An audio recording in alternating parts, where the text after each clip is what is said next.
My names are Reverend Deacon Abraham Ali from Catholic Diocese of Marsabit.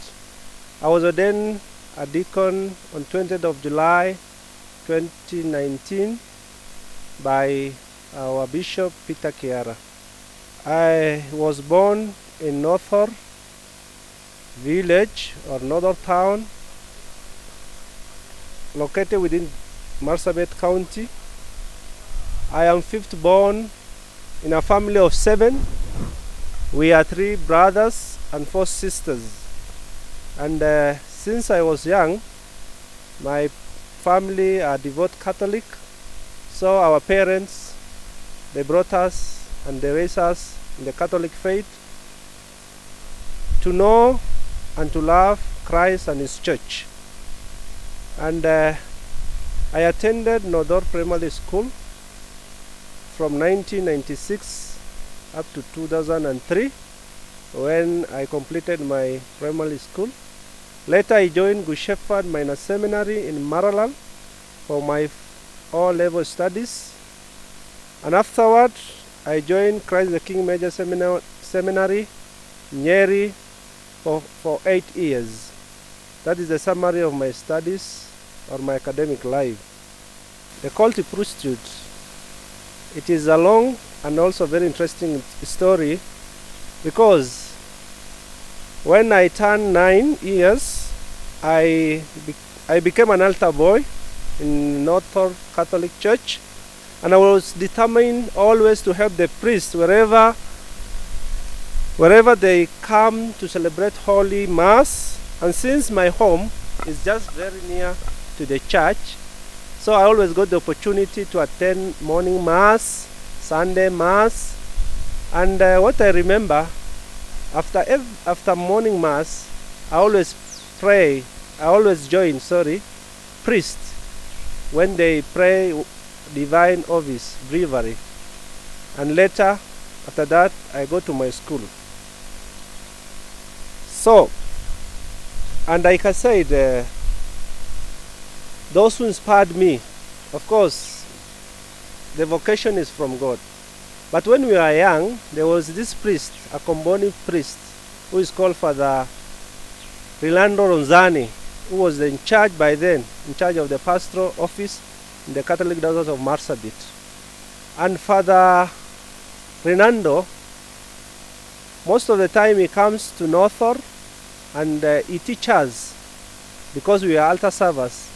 He used to teach us how to serve Mass, about vestments, about vessels, about liturgical calendar and the liturgical year, or more or less, basically those things that pertain to the service of the Lord at the altar. So I used to admire him greatly, because he's a very nice priest, and I used to admire how he celebrates Mass, how he encourages us to become priests. So since I was young, and I used to imitate priests by improvising celebration in the backyard of our home together with my friends, childhood friends. And most of the time I am the main celebrant of the Mass. Of course, it was not the actual Mass, but we pretend to be priests by then. So that's what inspired me most. So today I can say it. Many years later, I do not have any doubt that that one was the seed of my vocation to become priest. And this is what made me to love priesthood. And maybe God has a special plan for me since even maybe I can say before I was born. So my first impression when I got the call was this, that first of all I couldn't believe that I am the one, or I was the one. Simply because those days when I was young, I used to be mkora kidogo and a very naughty guy in the village. So if I recall the kind of person I was when I was very young, I couldn't believe that I was the one who was chosen among many to become priest in the Catholic Diocese of Marsabit. And also when I was young, sometimes I don't like to go to church. So most of the time my mother used to beat me. She used to punish me wherever I refuse to go to church. So if I can go back to my life when I was young, I cannot say that I was the best person to become a priest. But God has his own plan. And today, God willing, maybe in few days to come, what I dreamed for many years is becoming true. When I joined seminary, my priests were German priests, Father Hubert and Anthony. More or less those time, it's not a long time ago, the Christians are not, I can say they don't own the church by having maybe an idea that they are supported by whites. So what I want to be changed is that all parishes in the Cathedral of Marsabit, we must accept that the church is ours. We must support our church, and we must be ready to take our church far. So I'm calling for the spirit of self-reliance and self-supporting church in our diocese. Secondly, also is about peace. Peace. I say this because when we were young, even before I joined seminary, we never heard of Gabra and Borana fighting. This is about tribal conflicts. When we were young, it was not there. So it is my heart desire that all of us, we embrace the spirit of peace and we live together as brothers and sisters despite our differences of tribe or creed or social status. So it is my heart desire that we all live in one. We all live as one nation, as one people. And we must all pray for that great prayer of Jesus, that all may be one. So I call for peace, love and unity among our people. When I was ordained as a deacon, first of all, Bishop gave me 1 month of holiday. After that, mid-August, I reported to Badahuri Parish. It's called Transfiguration of Jesus Catholic Parish. So there I joined Father Aurelio, and he was my brother, and I worked with him. And my main apostolate was, we used to visit villages. We used to visit most of the villages for preaching, to assist priests during Mass, to serve at the altar, to proclaim the gospel during Holy Mass, to attend Jumias, and also, above all, to teach catechumen or to teach catechesis. That is what I did in that parish. Later, in beginning of October, Bishop assigned me to Marsabit Cathedral here, where I joined Komboni priest, and more or less I continue with the same job of serving the altar during Mass, proclaiming of the gospel. Sometimes I also got the opportunity to attend Christian funeral and to lead Christian in prayers, and above all, to preach peace, which is a great necessity in our county. That is what I did as a deacon.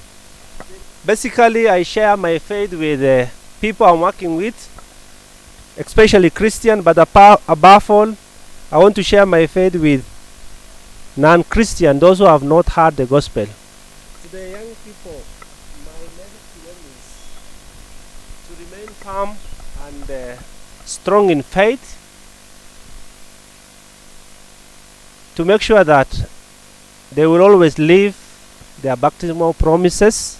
That one is of rejecting Satan's and do the will of God. And above all, my main advice to young people is that they should know that God has a good plan for them.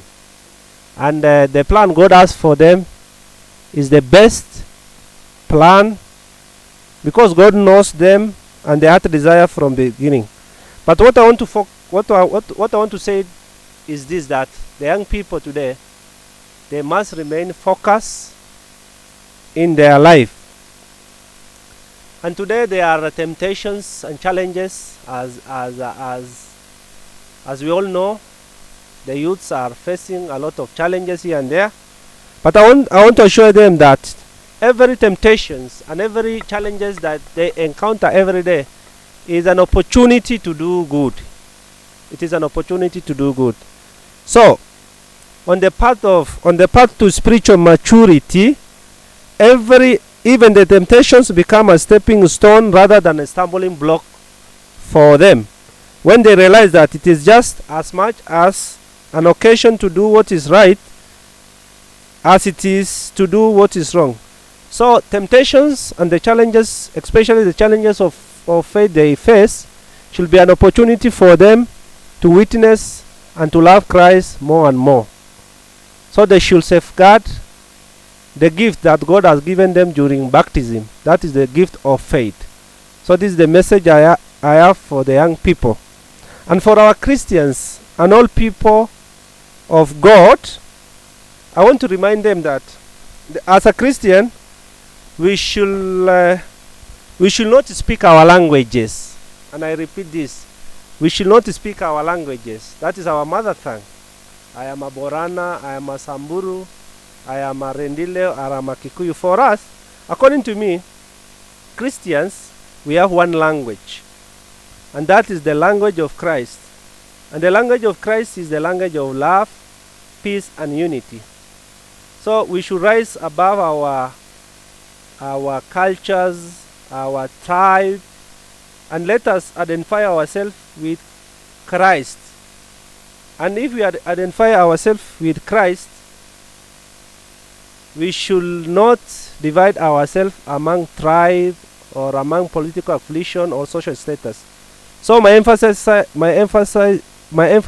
one, that we should speak one language as Christian, and that is the language of love, because the language of love and peace is the language of Christ. Another one, I want to call all Christian that as a Christian, I also call Christians to be church members rather than church attenders. And what is the difference between the two? Because for me, Christianity is not about quantity. Christianity is about quality. Going to church is not enough, because most of us, we attend church service. We are attenders. We are not members. Because the difference between a church member and a church attender is their level of commitment. Is commitment.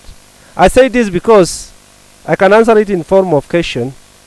Church attenders, they always ask themselves one question: what can I get from the church? Or what kind of benefit can I get from the church when I go to church? Nitapata nini kutoka kanisa?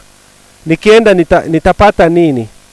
Lakini a church member anajiuliza, what can I do for my church? Kanisa, nitafanyia nini kanisa langu? This is the spirit. This is the spirit we want, the spirit of ownership. Let us own our church. Let us love our church. Let us support our church. Let us support our bishop, Bishop Peter Kiara, as he shepherd us in the Catholic Diocese of Marsabit. Let us support our priest. Let us provide for our church. The challenges that I face in my journey of seminary formation or in my journey of Christianity. First challenges is the mentality that Mgabra, Borana hawezi kuwa father. Most people, they believe like that. So many people, as I continue with journey of formation, maybe according to them we can't make it kwa sababu hiyo sio hatuwezi. And also the culture is also another challenge, because my culture, they don't support somebody to become a priest. But you see, priesthood is a gift. It's a gift from God. It is not a job. It is not a career. So there was a lot of discouragement, there was a lot of challenges, because sometimes temptations are there. For example, you know that when I become a priest, si kazi, I don't expect anything, because I do it for God. So another temptation is also the temptation of money, kwa sababu ukijaribu kufikiria where are my classmates, wengine wamesoma na wamemaliza, wako na kazi kubwa kubwa, wako na pesa, so that one can be also a great temptation. Na hii yote tumepitia, but in all these things ninaweza sema Mungu ni mwema, amenisaidia, kwa sababu hii kazi sio yangu, ni yake, na ninaomba Mungu anipatie neema na baraka ili niweze kuwa mwaminifu na niweze kushinda majaribu ambayo yatakuja, ambayo yatanifanya sometimes niweze kuwa mdhaifu katika kazi yake. Lakini kwa neema yake Mwenyezi Mungu, challenges zote ambazo nimeyapitia nimeyashinda, kwa sababu najua kwamba Mungu ako mbele yangu daima.